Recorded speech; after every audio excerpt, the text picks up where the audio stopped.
Hi everyone, welcome to IIT NEET Physics channel. In this lecture, we are going to discuss very important applications based on the Coulomb's inverse square law. Now, application number 1. When the same charges are separated by the same distance in two different media. Okay, here same charges, they are separated by same distance. Charges same ఉన్నాయి, distance కూడా same ఉంది, కాకపోతే mediums వచ్చేసి డిఫరెంట్గా ఉన్నాయి, two different mediums అన్నాడు. So కాబట్టి ఇక్కడ ఫార్ములా రాసుకోండి. So F1 is equal to 1/K1 1/4πε0 Q1 Q2/R². అలానే F2 is equal to 1/K2 1/4πε0 into Q1 Q2/R². ఇక్కడ Q1 Q2/R², ఇక్కడ Q1 Q2/R² same, because charges same, distance కూడా సేమ్, ఓన్లీ మీడియం మాత్రం change అయింది కాబట్టి ఇక్కడ K1 K2 చేంజ్ అయింది. So ఇక్కడ ఈక్వేషన్ 1, ఇక్కడ ఈక్వేషన్ 2 అనుకుంటే ఈ ఈక్వేషన్ 1ని 2ని డివైడ్ చేయండి. సో F1/F2 వస్తుంది, దట్ ఈక్వల్ టు, సో దీన్ని ఫర్దర్గా సింప్లిఫై చేసి ఇవన్నీ క్యాన్సిల్ అయిపోతాయి. సో ఇక్కడ రిమైన్స్ K2/K1. సో దీన్ని క్రాస్ మల్టిప్లై చేసుకుంటే F1 K1 is equal to F2 K2. Next, so దీన్ని బేస్ చేసుకొని ఇంకొక అప్లికేషన్ 2. ఇక్కడ same charges, again different distance మాత్రం చేంజ్ చేశారు, బట్ సేమ్ మీడియం ఉంది. ఇక్కడ మళ్ళీ సేమ్ మీడియం తీసుకున్నాడు. సో అలాంటి కేసులో మళ్ళీ again write down F1, so 1/K because it is same medium, 1/4πε0 Q1 Q2/R1², different distance. F2 is equal to 1/K 1/4πε0 Q1 Q2/R2². So again F1 divide by F2 చేయండి. అప్పుడు మీకు ఫర్దర్గా ఏమొస్తుంది, ఇక్కడ ఇవన్నీ క్యాన్సిల్ అయిపోతాయి, K క్యాన్సిల్ అయిపోతుంది, so Q1 Q2 కూడా క్యాన్సిల్ అయిపోతుంది. సో రిమైన్స్ R2²/R1² వస్తుంది. సో దీన్ని ఫర్దర్గా క్రాస్ మల్టిప్లై చేసి F1 into R2² is equal to F2 into R1² వస్తుంది. నౌ ఈ టూ అప్లికేషన్స్ బేస్ చేసుకుని ఒక question. 2 electrons separated by a distance R experience a net force F between them. The force between a proton and a singly ionized helium atom separated by a distance 2R. Okay, so ఇది question. ఈ క్వశ్చన్లో మనము ఏం find out చేయాలి? F2 find out చేయాలి.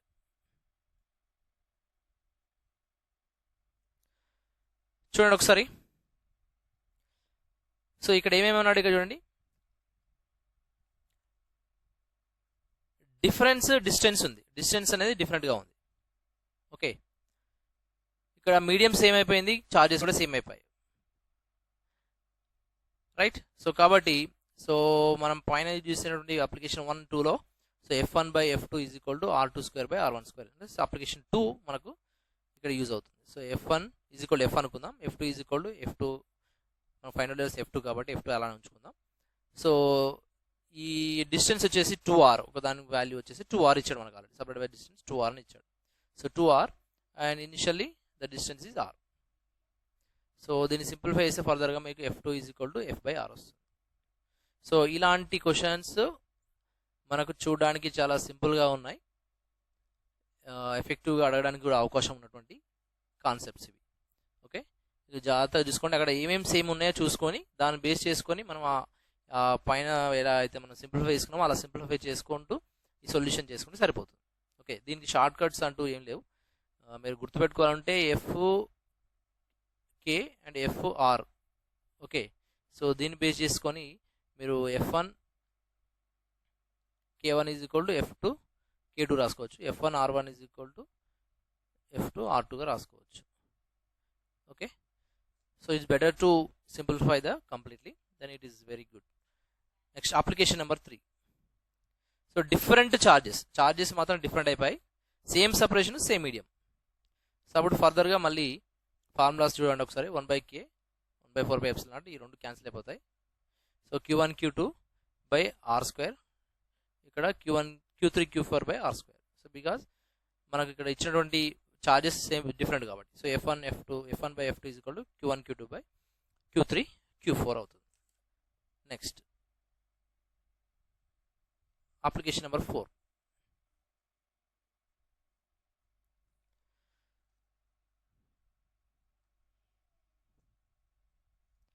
Same force ఇక్కడ same ఇచ్చాడు, different separation, different medium ఉంది.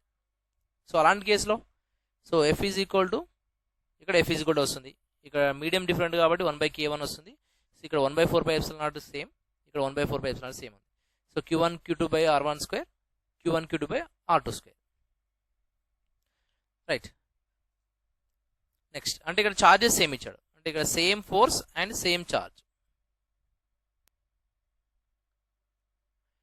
సో కాబట్టి దీన్ని సింప్లిఫై చేస్తే మనకి ఏమొస్తుంది, K1 into R1 square is equal K2 into R2 square. So actually ఇది చాలా ఇంపార్టెంట్ అప్లికేషన్ మనకు, జాగ్రత్తగా దీన్ని చూడండి. ఇక్కడ మనకు ఏం చేశాడంటే ఇదేంటి అంటే యాక్చువల్లీ దీన్ని ఫర్దర్గా మనం యూజ్ చేసుకుంటూ ఒక కొత్త ఈక్వేషన్ తీసుకోబోతున్నాం.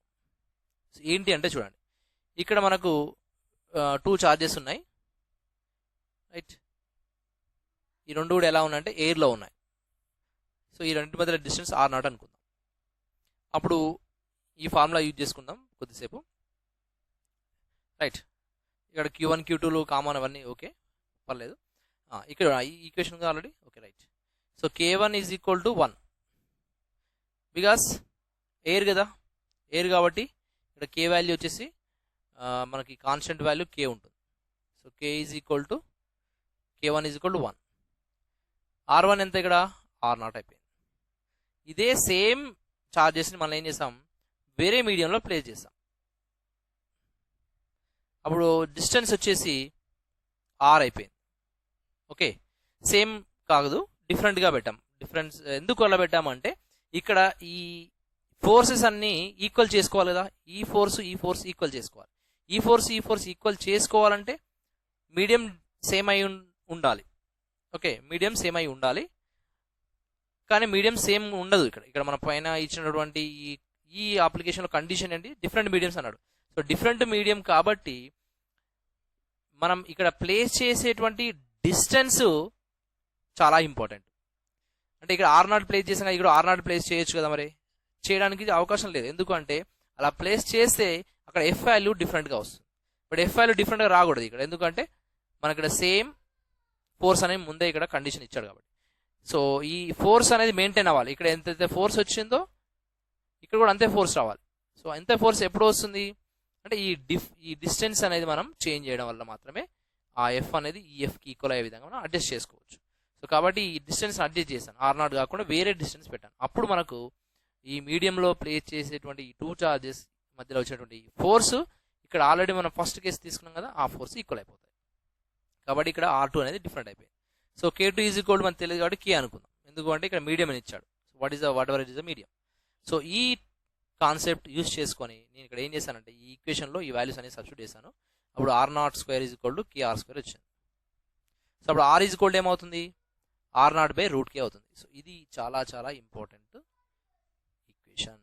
మనకు దీని మీద క్వశ్చన్స్ అడగడానికి అవకాశం ఉంది, రైట్.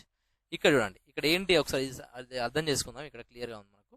అంటే ఇది ఒక న్యూ ఈక్వేషన్ ఇంకోటికి ఇవ్వబోతుంది మనకి. ఏంటి అంటే ద ఎఫెక్టివ్ డిస్టెన్స్ అని ఇవ్వబోతుంది. The effective distance in vacuum for a dielectric slab of thickness X is placed. అంటే ఒక ఎఫెక్టివ్ డిస్టెన్స్ని ఫైండ్ అవుట్ చేయాలి. ఎందుకు ఇక్కడ R అనేది మనం డిఫరెంట్గా తీసుకున్నాం కదా. ఓకే, ఇక్కడ R డిఫరెంట్గా తీసుకోవడం అనేది దాన్ని ఇక్కడ ఏం ఇండికేట్ చేస్తుంది అంటే ఎఫెక్టివ్ డిస్టెన్స్ని ఇండికేట్ చేస్తుంది. ఆ ఎఫెక్టివ్ డిస్టెన్స్ని ఫైండ్ అవుట్ చేయడం కోసం ఇక్కడ ఒక ఈక్వేషన్ మనం సింప్లిఫై చేసుకుంటున్నాం. So in a vacuum for a dielectric slab of thickness X is placed. ఎప్పుడైతే వాక్యూమ్ ఉందో ఆ వాక్యూమ్లో మనం ఒక డైఎలక్ట్రిక్ స్లాబ్ని ఇంట్రడ్యూస్ చేసాము, దాని యొక్క థిక్నెస్ X ఉంది, రైట్. అప్పుడు మనము ఈ మధ్యలో ఉన్నటువంటి డిస్టెన్స్ మార్చాలి కదా. ఓకే, అప్పుడు ఆ డిస్టెన్స్ మార్స్తేనే మనం ఫస్ట్ వచ్చినటువంటి ఫోర్స్ వాల్యూ మళ్ళీ వస్తుంది. సో ఆ ఎంత డిస్టెన్స్ ఉంచాలి అనేది దేని మీద డిపెండ్ అయి ఉంటుంది. ఇక్కడ ఆ ఎఫెక్టివ్ డిస్టెన్స్ అనేది దేని మీద డిపెండ్ అయి ఉంటుంది, ఇక్కడ K మీద డిపెండ్ అయి ఉంటుంది. So that is the x effective distance is equal to x into root k. సో ఇది ఇంకొక ఇంపార్టెంట్ క్వశ్చన్, సారీ ఇది ఇంకొక ఈక్వేషన్. సో ఇక్కడ r is equal r naught by root k ఒకటి, next x effective distance is equal x into root k ఒకటి. అంటే అక్కడ ఇచ్చినటువంటి డైఎలక్ట్రిక్ కాన్స్టెంట్ దాని యొక్క థిక్నెస్ మీద డిపెండ్ అయి ఉంటుంది. ఈ రెండింటిని మల్టిప్లై చేసుకుంటే మనకు ఆ ఎక్స్ ఎఫెక్టివ్ డిస్టెన్స్ అనేది వస్తుంది. రైట్, ఇప్పుడు ఈ పైన ఉన్నటువంటి ఫోర్త్ అప్లికేషన్ యూజ్ చేసుకొని ఇక్కడ ఫిఫ్త్ అప్లికేషన్ కూడా వస్తుంది. ఏంటి అంటే, if a dielectric slab of K and the thickness x is placed between the two charges, then the net distance between the charge is r dash. అప్పుడు ఆ మారినటువంటి ఆ వాల్యూ వచ్చేసి ఎంత అంటే r dash అనుకోమన్నాడు. ఓకే, ఆ ఎఫెక్టివ్ డిస్టెన్స్ ఎంత r dash అన్నాడు.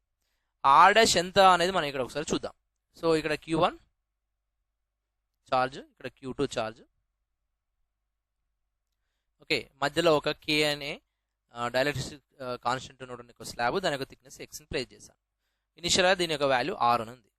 ఓకే, ఇప్పుడు ఈక్వేషన్ ఎలా రాసుకుంటాం? f ఈజ్ ఈక్వల్ 1/4πε0 రాస్తాం కదా, into q1 q2 by r dash square. ఇక్కడ r డాష్ని ఇచ్చాడు మనకు, r dash square is equal to ఈ r డాష్ ఎలా వస్తుందని చూడండి, 1/4πε0 q1 q2. ఓకే, ఇక్కడ చూడండి, ఇక్కడ మనకు ఈ వాల్యూ ఏంటి? యాక్చువల్లీ ఆర్ అనేది ఏంటి? ఈ ఛార్జ్కి ఈ ఛార్జ్ మధ్యలో ఉన్నటువంటి సపరేషన్. అంటే ఈ సపరేషన్లో మనకి ఏమవుతుంది, ఆ ఫోర్స్ అనేది ట్రావెల్ చేస్తుంది. ఫోర్స్ ఆఫ్ లైన్స్ అనేవి ఇందులో ఉంటాయి. ఓకే, సో ఈ ఫోర్స్ ఆఫ్ లైన్స్ పాస్ అవ్వాలి. ఓకే, బాగానే ఉంది. కాకపోతే మనం తీసుకున్నటువంటి ఈ స్లాబ్ వల్ల ఏమవుతుందంటే ఇక్కడ ఈ వాల్యూలో చేంజ్ వచ్చింది, ఆర్లో చేంజ్ వచ్చింది. అంటే ఏంటి, ఫస్ట్ ఏం చేస్తామంటే మనం ఇక్కడ ఈ ఎయిర్ ఉంది కదా, ఇక్కడ ఈ ఎయిర్ ఉంది కదా, ఈ ఎయిర్ యొక్క సపరేషన్ ఎంతో తెలుసుకుందాం. యాక్చువల్లీ ఆర్ ఉండాలి, బట్ ఎప్పుడైతే ఎక్స్ అనే వాల్యూ ఇక్కడ ఇంట్రొడ్యూస్ చేసామో ఆ ఆర్ అనేది ఏమైపోయిందంటే తగ్గిపోయింది. ఎంత తగ్గిపోయిందంటే ఎక్స్ తగ్గిపోయింది, అంటే ఆర్ మైనస్ ఎక్స్కి తగ్గిపోయింది. So R minus x air యొక్క సపరేషన్. ఇప్పుడు ఓన్లీ ఎయిర్కి మాత్రమే మనం తీసుకున్నాము ఆ డిఫరెన్స్ అనేది ఎంత అనేది, ఎయిర్కి సంబంధించినటువంటి డిఫరెన్స్ ఇది. ప్లస్ ఇక్కడ ఆ లైన్స్ అనేవి ఇందులోంచి కూడా ట్రావెల్ చేస్తాయి కదా మనకు. ఓకే, ఈ ఎఫెక్టివ్ అనేది ఎలా వచ్చి మనకి ఇక్కడ ఎక్స్ ఇంటూ రూట్ కే నుంచి వచ్చింది కదా, ఎక్స్ ఎఫెక్టివ్నెస్ అనేది ఎక్స్ రూట్ కే అనేది. సో కాబట్టి ఈ ఆర్ మైనస్ ఎక్స్ అంటే ఈ ఎయిర్ యొక్క సపరేషన్ ప్లస్ ఈ effective value, that is R minus x plus x into root k whole square. So ఇది ఇంకొక ఇంపార్టెంట్ ఈక్వేషన్. ఓకే, ఈ మూడు ఈక్వేషన్లు మనకు చాలా చాలా ఇంపార్టెంట్. ఓకే, సో ఎక్కడి నుంచి అయినా మనకు క్వశ్చన్ అడగడానికి ఛాన్సెస్ ఉంటాయి. ఈ మూడు ఈక్వేషన్స్ మనకు ఒకసారి జాగ్రత్తగా మళ్ళొకసారి ఈ క్వశ్చన్స్ ఈ వీడియో స్టాప్ చేసి మళ్ళొకసారి ఇదంతా జాగ్రత్తగా వినండి. ఓకే, సో ఫర్దర్గా మూవ్ అవుదాం మనం.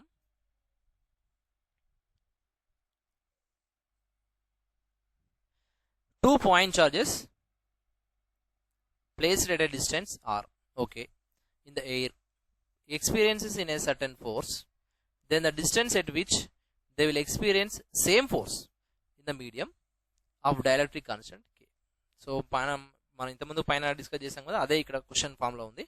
సో వాడు ఏమన్నాడంటే ఇక్కడ క్వశ్చన్లో ఎఫ్ అనేది సేమ్ అన్నాడు కదా, సేమ్ ఫోర్స్ అన్నాడు కాబట్టి same force. So 1/k into 1/4πε0 q1 q2 by r square and q1 q2 by r2 square. ఇక్కడ చార్జెస్ కూడా సేమ్ అన్న. సో ఫర్ ఎయిర్ కాబట్టి k = 1 తీసుకుంటాం. సో k = 1 తీసుకుంటే ఈ ఈక్వేషన్ వస్తుంది. ఇక్కడ మళ్ళీ చేంజ్ అయిన తర్వాత ఉన్నటువంటి ఈక్వేషన్ ఇది. కాబట్టి f = 1/4π k × 4πε0 into q1 q2 by r2 square. Now ఇక్కడ ఈ రెండింటిని మనం ఏం చేద్దాం, ఇప్పుడు ఈ ఈక్వేషన్ 1 అనుకోండి, దీన్ని 2 అనుకోండి, డివైడ్ చేయండి 1/2.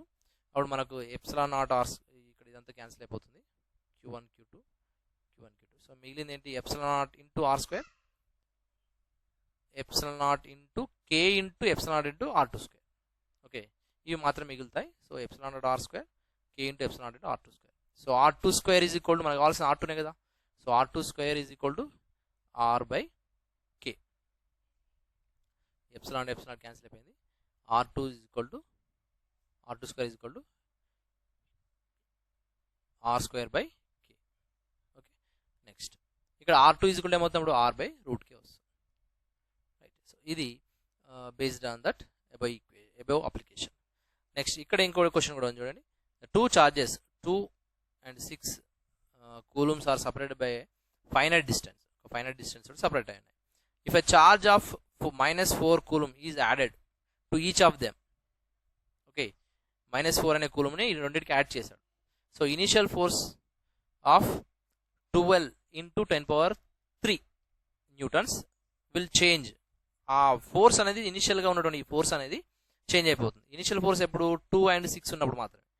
ఓకే, అది చేంజ్ అయిపోతుంది. ఎలా చేంజ్ అవుతుంది? -4 అనేది ఇంట్రొడ్యూస్ చేసాం కదా, రెండింటికి యాడ్ చేసాం కదా. సో యాడ్ చేసినప్పుడు ఇక్కడ ఉన్నటువంటి ఈక్వేషన్లో ఏమేమి చేంజెస్ వస్తాయి చూడండి. So Q1 Q2 2 and Q2 వచ్చి 6.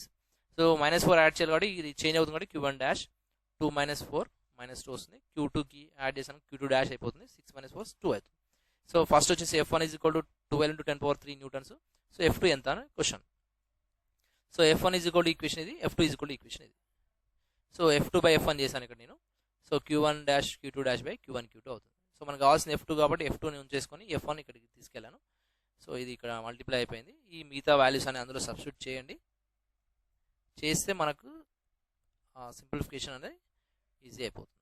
సో 12 × 10.3 మనకు ఆల్రెడీ ఇచ్చాడు. Q1 dash value Q2 dash value ఇక్కడ నుంచి వచ్చింది మనకు. సో ఇది fine furtherly simplification. So minus value వచ్చింది కాబట్టి ఈ రెండు ఎలా ఉంటాయంటే అట్రాక్టివ్గా ఉంటాయి. సో ఇది మనకు ఈ 5 అప్లికేషన్స్ యూజ్ చేసుకొని ఈ ప్రాబ్లమ్స్ మనం చేసాం, రైట్. సో జాగ్రత్తగా ఇందులో ఈ అప్లికేషన్స్ అన్నీ కూడా, ఆ ఫైనల్ ఫార్ములాస్ అన్నీ కూడా ఒకసారి జాగ్రత్తగా చూసుకోండి, గుర్తుపెట్టుకోండి.